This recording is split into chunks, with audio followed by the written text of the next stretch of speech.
감사드립니다. 또한 오늘 또 아버지 하나님께 올려드리는 그 찬송을 준비를 한 것도 아니고 그냥 그렇게 날마다 아버지 하나님께 올려드리는 찬송으로 아버지 하나님께 찬양과 경배를 드리는 그 특성을 험양하여 주시옵소서. 또한 저희들로 하여금 이 은혜에 동참하게 해주신 그 은혜 또한 감사드리며 오늘 요한계시록 13장 1절로 10절까지의 말씀을 통해서 아버지의 말씀을 청종하고 인내하라는 말씀에 저희들에게 내리신 그 교훈을 가슴 한쪽에 바로 새겨서 우리의 삶 가운데서 실천하는 저희들 되게 하여 주시옵소서. 이 모든 말씀 우리 구주 예수 그리스도 이름으로 기도드립니다. 네, 할렐루야. 네. 여러분, 지구의 지름이 얼마 정도 될 것 같으세요? 지구의 지름이 6,371km예요. 여러분, 지구의 자전 속도가 어느 정도 될 것 같으세요? 시속 1,700km 정도. 그러니까 마하 1.4 정도 되죠. 여러분이 저는 어렸을 때 이렇게 정월 대보름날 깡통에다가 철사를 이렇게 묶어서 안에다가 이렇게 나무에다 이렇게 불을 지핀 다음에 이렇게 막 빙빙 돌리는 마치 그 촌에서 지불놀이 하듯이 그렇게 저는 대도시에 태어났기 때문에 학교 운동장에 가서 그걸 막 돌렸던 기억이 나요. 근데 이렇게 묶어놓은 철사들이 탁 끊기면 어떻게 돼요? 휙 하고 날아가 버리죠. 여러분들 만약에 지구가 그렇게 빠른 속도로 돌고 있는데 우리가 만약에 이렇게 지구에서 이렇게 당겨주는 인력이 없다면 우리 사람이 어떻게 될까요? 그냥 휙 하고 대기권 밖으로 날아가는 거예요. 하나님께서 만들어 놓으신 이 지구라는 이 생태계란 말이죠. 그 자체가 놀라운 거예요. 그렇게 빠른 속도로 그렇게 긴 줄 끝에 있거든요. 사람이 저 긴 줄 끝에 있는 거예요. 그것도 무려 줄의 길이가 6,371km나 되는 그 줄 끝에 사람들이 사는데 이 회전하는 속도가 마하 1.4 정도 되는 거예요. 그런데도 우리가 지금 땅 위에 이렇게 서서 편안하게 생활하고 있잖아요. 그렇죠? 그것이 천지를 창조하신 하나님의 놀라운 은혜라는 거예요. 하나님이 계실까 안 계실까라고 이렇게 의문점을 가지는 사람들이 참 많은데 하나님께서 천지 창조주라는 사실을 믿고 있는 우리 모든 크리스천들은 그 사실 하나만으로도 하나님께 감사합니다 이렇게 하셔야 돼요. 제가 왜 이런 과학적인 말씀을 드리냐면 하나님께서 신화 속의 인물이 아니에요. 신화 속의 존재가 아니란 말이에요. 그 말씀을 드리려고 합니다.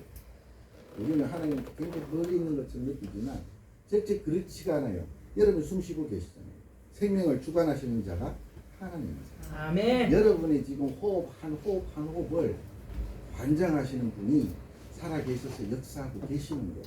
단지 우리의 눈이 어둡고 귀가 어두워서 못 보고 못 들을 뿐이에요. 그렇게 생각합니다.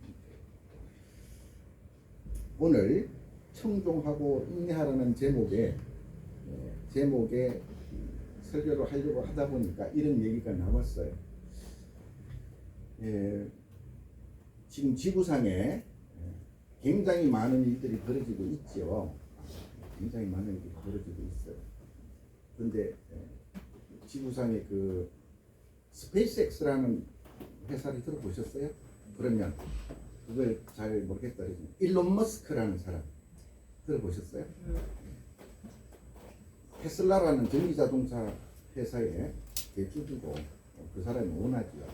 그 테슬라가 스페이스X라는 회사를 세워서 지금도 열심히 지구상에 인공위성을 쏘아 올려요.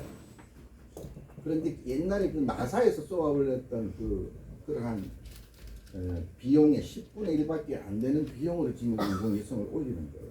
어떻게 그렇게 할 수 있느냐? 이름하여 다시 재사용할 수 있는 발사체를 개발을 한 거예요.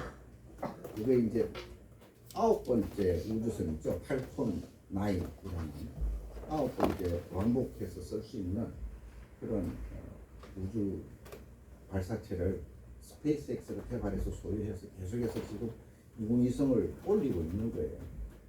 미국이 지금 추진하고 있는 스페이스X라는 그 프로젝트는 스페이스 링크라는 프로젝트명을 가지고 있어요. 지구를 42,000개의 인공위성으로 이렇게 쌓는 거예요.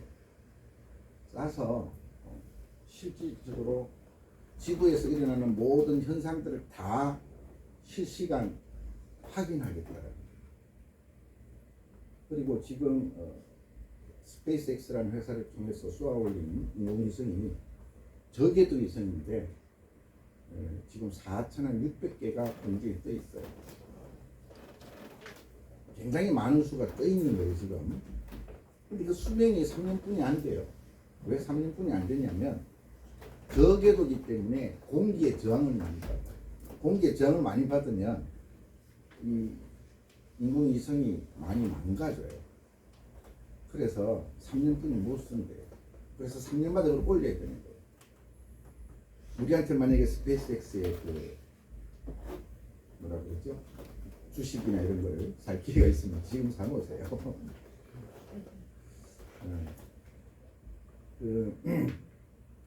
지구는 인류의 문명이 발달으로 말미암아서 굉장히 빠른 속도로 변하고 있어요. 이제 인류 중에서 제일 머리 좋다라는 사람, 그 IQ를 뛰어넘는 AI를 앞으로 2년 후에 보시게 될 거예요. 그러면 그 AI가 앞으로 굉장히 많은 일들을 할 거예요. 제가 요즘 그 사회복지사 공부를 하고 있는데 지방에 뭐라고 그럴까 복지 전문가들이 너무 부족하다. 어떻게 하면 좋을까라는 게 문제로 나왔어요. 그래서 제가 그 답을 하기를 AI를 이용해서 24시간 벽지에 있는 사람이든 아니면은 뭐 오지에 있는 사람이든 그 누구든지 상담을 할 수 있는 AI 상담사를 만들어야 된다. 이미 하고 있습니다. 그러니까요. 만들어서 그걸 굉장히 빠른 속도로 확산을 시켜서 사람들이 지금 굉장히 많은 정신병이 노출이 되어 있어요. 뭐 대표적인 정신병이 우울증인데 이 우울증이 우리나라 환자가 5년 사이에 37%나 증가했어요.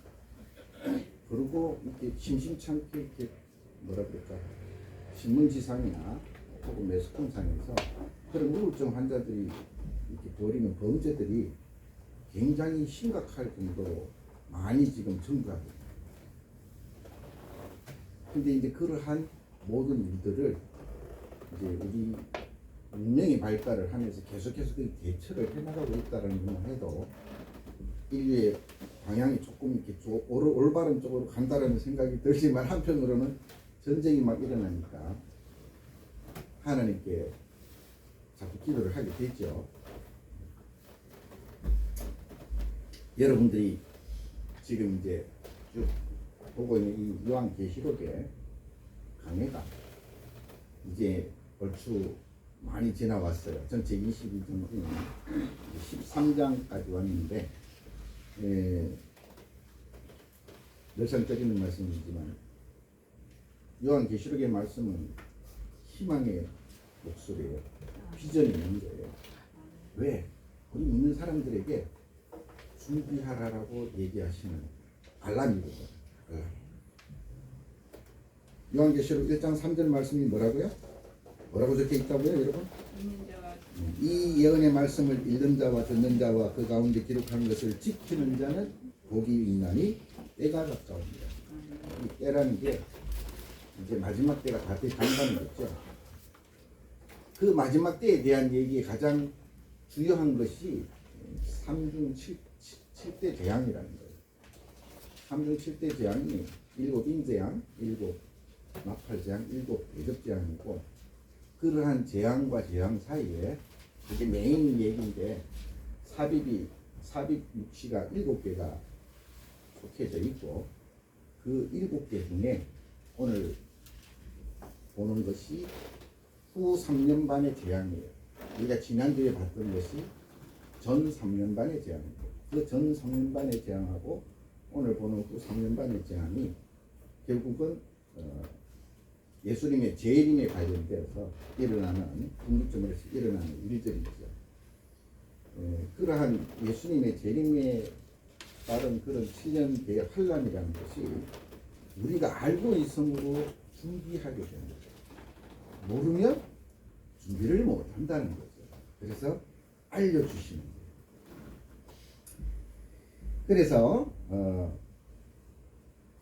이 7년 대환란에 대한 이 중간 삽입 묵시가 세 가지예요. 12장 1절로부터 17절까지 12장 전체가 전 3년 반 때 교회의 모습, 그리고 오늘 묵상하는 13장 1절로부터 10절 그리고 18절까지가 후 3년 반의 교회의 모습인데 서로 차이가 나는 건 전 3년 반은 사단이 직접 박해를 하지만 지금 후 3년 반은 두 짐승에 의해서 교회가 박해를 받아요. 바다에서 올라온 짐승과 땅에서 올라온 짐승. 그리고 이 셋째는 세 번째 이 묵시는 그러한 종말에 이런 모든 박해가 종말을 맞음으로 말미암아서 심판에 이르게 된다는 거예요. 그리고 그 심판으로 성도들은 구원을 받게 된다는 거예요. 즉 우리가 받는 이 박해가 영원한 것이 아니라 잠시 잠깐이에요. 왜? 사단의 모든 계획들이 천상에서도 실패, 이 땅에서도 실패, 예수님이 부활을 말미암아서 실패했죠. 그리고 이제 마지막 남은 잔당들이 이제 몸부림을 치는데 그 남은 박해를 바로 7년 대환란이라고 하는 거죠. 그래서 오늘 본문에서는 그 첫 번째 후 3년 반의 박해 중에 바다에서 올라온 그러한 짐승에 의한 박해에 대한 얘기예요. 그래서 보면은 1절 2절이 붉은 영이 바다에서 올라온 10뿔과 7머리 가진 한 짐승에게 자기의 능력과 큰 권세를 줘요. 그리고 그 짐승 중에 하나가 짐승이 가지고 있는 그 10머리 중에 하나가 상하해 가지고 거의 죽게 되었다가 이 죽게 된 것이 다시 회복이 되는데 그것을 보고는 짐승과 그리고 세상에 거하는 모든 자들이 쉽게 얘기하면 이렇게 우상을 섬기는 그런 관계에 해당이 되게 된다. 그래서 권세를 칭송을 하는 그런 사실을 기록을 하고 있고 5절에서 8절까지의 얘기가 이 후 3년 반 동안의 짐승이 성도들을 극심하게 박해한 사실과 그들이 성도들에 대해서 일시적으로 승리했다라는 그 사실에 대해서 기록을 하고 있습니다. 하지만 끝으로 9절 10절에서는 그 극심한 핍박과 환난 때문에 마지막 때에 성도들에게 인내와 믿음이 요청된다라는 요한의 본면의 내용이 오늘의 주제하고 연관이 됩니다. 그래서 제가 얘기하고자 하는 교훈이 두 가지예요. 첫째 하나는 여기 보면 13장 9절에 보면 누구든지 귀가 있거든 들을지어다 라고 얘기를 해요. 즉 여기서 들을지어다라는 얘기가 바로 어떤 얘기냐, 우리가 얘기하는 육신의 귀를 얘기를 하는 것이냐 아니라는 거죠. 즉 이 귀는 우리가 보통 마음의 할례라고 얘기하는 그 얘기하고 연관이 되는 건데 성령의 감동하심을 받아서 그 뜻을 깨달아라 라는 얘기예요. 근데 사람들이 그 귀와 관련해서 세 부류로 나눌 수가 있어요. 첫째 하나는 아예 귀가 없는 사람이에요. 육신 귀가 없다는 얘기가 아니에요. 귀가 없어요. 그 뭐냐니까 영적으로 들을 능력이 없다라는 거예요. 제가 이렇게 서두에도 말씀드렸지만 하나님 굉장히 멀리 있고 아주 추상적인 존재고 신화 속의 존재라고 이렇게 생각하는 사람들이 많은데 그렇지가 않다라는 거예요. 지금도 살아계셔서 역사하시는 하나님입니다.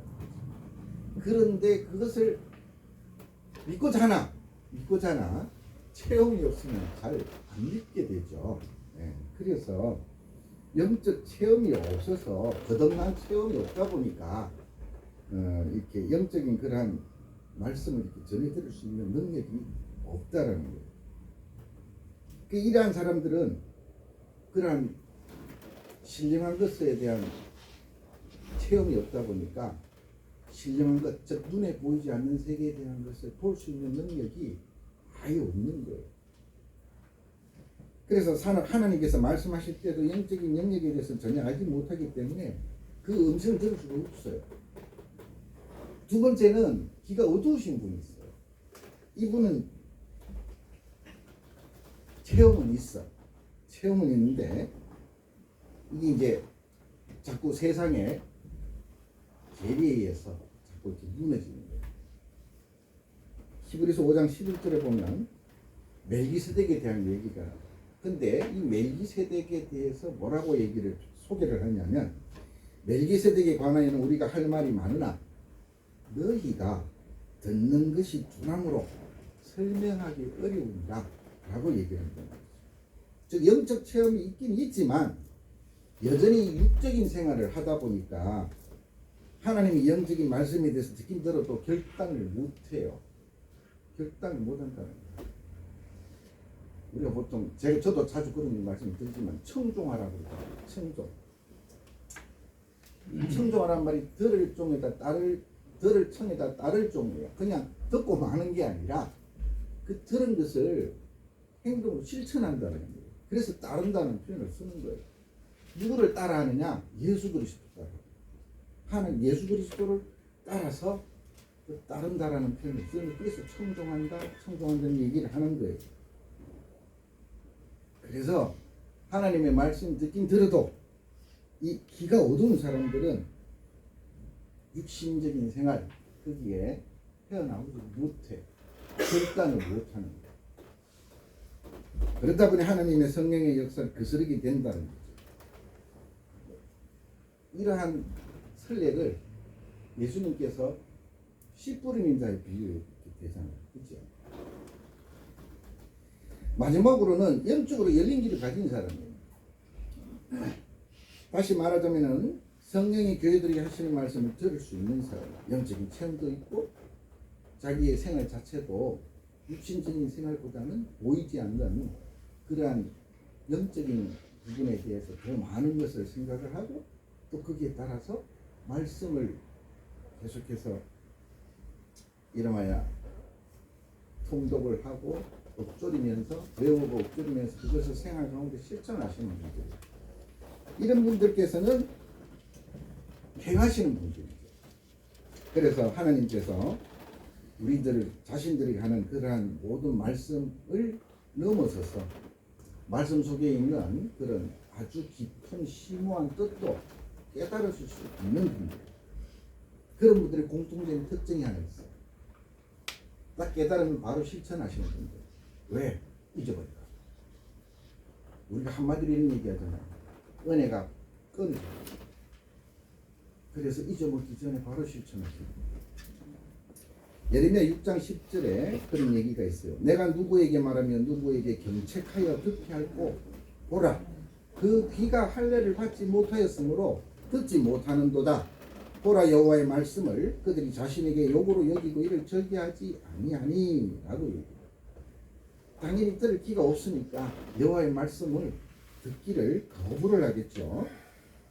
사도행전 7장 51절에 보면 목이 곱고 마음과 귀에 할례를 받지 못한 사람들아, 너희도 너희 조상과 같이 항상 성령을 거스르는도다 라고 얘기해요.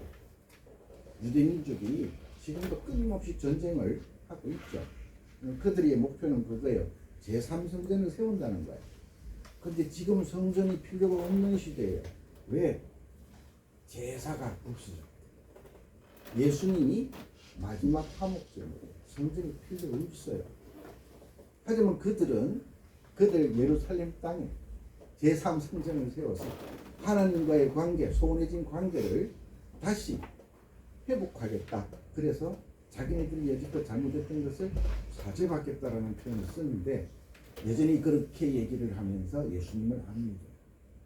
즉 예수님을 자기들이 십자가 못 박아 돌아가게 하셨던 그 자기들의 죄가를 인정을 안 하는 거죠. 그들이 그걸 인정 안 하니 딱 한 가지예요. 그걸 인정하는 순간 자기네들은 뭐가 돼요? 선민으로서의 지위를 잃어버리는 거예요. 왜? 자기네 왕을 갖다 죽였으니 국가가 없잖아요. 그러면 자기는 그 국가, 하나님께서 택하신 그 백성, 민족으로서의 지위를 잃어버리는 거예요. 그게 싫은 거예요. 그래서 그들은 예수님을 끝까지 부인해요. 두 번째예요. 믿음과 인내는요, 환난 날에 우리가 갖추어야 될 무기예요. 무기. 믿음과 인내는. 오늘 본문 10절에 보면 사로잡힐 자는 사로잡혀 갈 것이요 칼에 죽을 자는 마땅히 칼에 죽을 것이니 성도들의 인내와 믿음이 여기 있느니라 라고 얘기해요. 성도들을 핍박하는 자들에 대해서 하나님께서 반드시 보호하실 것이라는 얘기예요. 그래서 사로잡혀 갈 자는 사로잡혀 갈 것이고 죽을 자는 마땅히 칼에 죽을 것이라는 얘기를 하시는 거예요. 그런데 이러한 것에 대해서 하나님의 보응에 대한 굳은 믿음을 우리는 가져야 돼. 왜? 우리는 보응받을 자들이 아니에요. 그렇죠? 우리는 구원받은 자. 하나님의 군사들이라는 거예요. 그렇기 때문에 우리는 거기에 대한 굳은 믿음을 가지고 환난 날에 인내해요. 왜? 다 힘들어. 하지만 이 땅에 하나님 나라를 건설을 할 소위 우리한테 있는 거예요. 실로 마지막 때에는 성도들이 큰 환난을 당해 그게 틀림이 없어. 누가복음 21장 11절엔 곳곳에 큰 지진과 기근과 전염병이 있겠고 또 무서운 이유로 하늘로부터 큰 징조들이 있으리라고 하셨다는 거예요. 그뿐만이 아니에요. 누가복음 21장 12절에 보면은 이 모든 일 전에 지진이 일어나고 그 전염병이 있고 기근이 드는 이 일 전에 내 이름으로 말미암아 너희에게 손을 대어 박해하며 회당과 옥에 넘겨주며 임금들과 집권자들 앞에 끌어갈 것이다 라는 예언까지도 하셨던 거예요. 그래서 그러한 일들이 일어났었죠. 마지막 때에는 성도들이 예수님의 이름을 믿는다는 그 사실만으로 또한 큰 핍박을 또 받아요. 왜? 사단이, 제가 지난주도 말씀드렸지만 사단이 제일 미워하는 사람이 누구예요? 하늘에서도 삼일체 하나님한테 쫓겨났는데 이 땅에 왔더니 독생자 예수 그리스도를 못 박아 죽였는데도 불구하고 어떻게 하셔? 부활하셨던 거예요. 부활하시면서 뭐라 그래요? 다 이뤘다고 얘기를 하시고 내가 아버지한테 가서 너희들이 그할 장소를 만들어서 마련해놓고 다시 올게 라고 얘기를 하십니다. 그리고 이 땅에 사단이 이제 들어설 자리도 없어. 그래서 예수님을 믿고 다른 자들이 핍박을 하는 거예요. 그래서 여러분들이 받는 그 핍박 그리고 환난 고난은 너무나 당연한 거예요. 그래서 진정한 믿음이 있는 성도들이라면 주님을 믿고 따르는 것 때문에 어려움을 당한다고 좌절할 것이 아니라 너무나 당연하다고 여기고 인내할 수 있어야 한다는 거죠. 그래서 우리는 그 모범으로 누구를 드느냐? 욥이에요. 욥이 잘못이 있어서 하나님으로부터 시험을 받았어요? 아니잖아요. 그럼에도 불구하고 그 수많은 고통 앞에서 괴로워하고 힘들어 하였었긴 하지만 결코 하나님을 원망하거나 대적하지 않았어요. 오히려 뭐라고 그랬어요? 이렇게 얘기를 해요. 1장 21절에 보면 이르되 내가 모태에서 알몸으로 나왔사온즉 또한 알몸이 그리로 돌아갈 올지라 주신 이도 여호와시요 거두신 이도 여호와시오니 여호와의 이름이 찬송을 받으실지니이다 라는 얘기예요. 이 욥의 머릿속에 뭐가 있어요 벌써? 이 인간의 육신적인 삶이 다가 아니라는 내세에 대한 내세관이 확고하게 있는 거예요. 내가 죽고 나면 나는 이제 아버지한테로 가서 아버지랑 동행할 거 평생 그렇게 영생하고 살 것이라는 아주 굳건한 확신이 있는 거예요. 우리는 그 욥의 확신을 우리는 본받아야 돼요. 그는 끝까지 하나님을 배반하지도 불신하지도 않고 오히려 믿음으로 인내하여 후세에 많은 사람들한테 믿음과 인내 모범으로 지금도 우리에게 전해지고 있는 거예요. 로마서 5장 3절 4절에 보면 다만 이뿐 아니라 우리가 환난 중에도 즐거워하나니 이는 환난은 인내를 인내는 연단을 연단은 소망을 이루는 줄 아니로다 라고 얘기해요. 야고보는 뭐라고 또 얘기를 하냐면 인내를 온전히 이루라. 이는 너희를 온전하고 구비하여 조금도 부족함이 없게 하려 하리라. 5장 7절에 또 이런 얘기도 있어요. 그러므로 형제들아 주께서 강림하시기까지 길이 참으라. 보라 농부가 땅에서 나는 귀한 열매를 바라고 길이 참아 이른 비와 늦은 비를 기다리나니 라고 얘기를 하면서 그 이른 비와 늦은 비를 기다리는 농부들처럼 참으라 라고 얘기를 합니다. 왜? 그 다음에 뭐가 있어요? 결실이 있기 때문에 그런 거죠. 그 결실이 무엇에? 확신이 있다. 즉 우리가 하나님과 동행할 것이라는 확신이 있으면 그걸 하려니 뭐 문제냐겠죠. 바로 그거예요. 이제 말씀을 마무리할 거예요. 장차 세상의 마지막 때가 이르면은 우리는 굉장히 많은 환난을 받을 게 뻔해요. 그런데 어떤 적그리스도보다도 강력한 적그리스도가 나타나서 여러분들을 박해하고 죽일 것이라 하더라도 우리는 배교해서는 안 돼요. 하지만 벌써 요한계시록에는 배교가 일어날 것이라고 벌써 예언을 해놓고 있어요. 그처럼 적그리스도의 박해로 인하여 배교할 자들을 뭐라고 오늘 소개를 해놨냐면 어린 양의 생명책에 기록되지 못할 자들이다 라고 벌써 이렇게 규명을 하고 있습니다. 어떻게 보면 이 말세에 우리한테 닥칠 그 환난이 말이죠. 알곡과 가라지를 갈라치는 구분하는 그런 계기가 될 수도 있다는 거죠. 즉 알곡과 가라지는 적그리스도나 여타 다른 사단들의 세력들이 우리를 핍박을 할 때 그럴 때 드러나게 된다는 구분이 되게 돼 있다는 거죠. 그런 의미에서 본다면은 이 세상의 박해는 하나님의 백성과 사단의 백성을 딱 이렇게 가르는 하나의 방편이다, 시기다 이렇게 보면 되죠. 그렇기 때문에 우리는 오늘 본문의 말씀처럼 핍박이 닥칠 때 우선은 영적인 열려있는 길을 가져요. 영적으로 온전히 열려있는 길을 가져요. 체험이 필요하세요? 기도하세요. 그리고 그냥 수상적으로 믿지 마세요. 여러분들이 사는 이 지구 자체가 하나님의 작품이고 아멘. 이 지구의 생태계 자체 여러분이 과학적으로 생각을 해보시면 너무나 하나님의 은혜에 감동. 아멘. 생각을 해보세요. 44절 이렇게 꽃이 피는 이런 놀라운 세계를 우리들에게 허락하신 거예요. 그것뿐이 아니잖아요. 하나님 믿고 있다는 자유의지도 주셨잖아요. 아멘. 그리고 혹시나 잊어버릴까 싶어서 뭐까지 주셨어요? 이 66권의 말씀까지 주신 거예요. 우리 부모들이 자식들을 그렇게 키우면 자식들 잘 못될 자식들이 하나도 없을 거예요. 그런 부모처럼 저희들에게 모든 걸 다 준비해 주신 하나님. 아멘. 저 듣고 행하셔야 돼요. 그냥 듣고만 계시면 안 돼요. 듣고 행하셔야 돼요. 청종해야 된다. 그렇죠? 또한 욥의 믿음과 인내를 꼭 닮으셔야 돼요. 왜냐하면 그러라고 말씀을 주신 거예요. 욥을 보라 이거죠. 욥은 내가 그렇게 고통을 줬는데도 불구하고 나를 배신하지 않지 않느냐. 오히려 전 고백을 하지 않느냐. 그래서 우리는 그 욥의 인내를 이 마지막 날 우리가 겪는 이 모든 어려움에 대항하는 무기로 가져요. 믿음은 어디서 나온다? 확신에서 나오고 들음에서 나오고.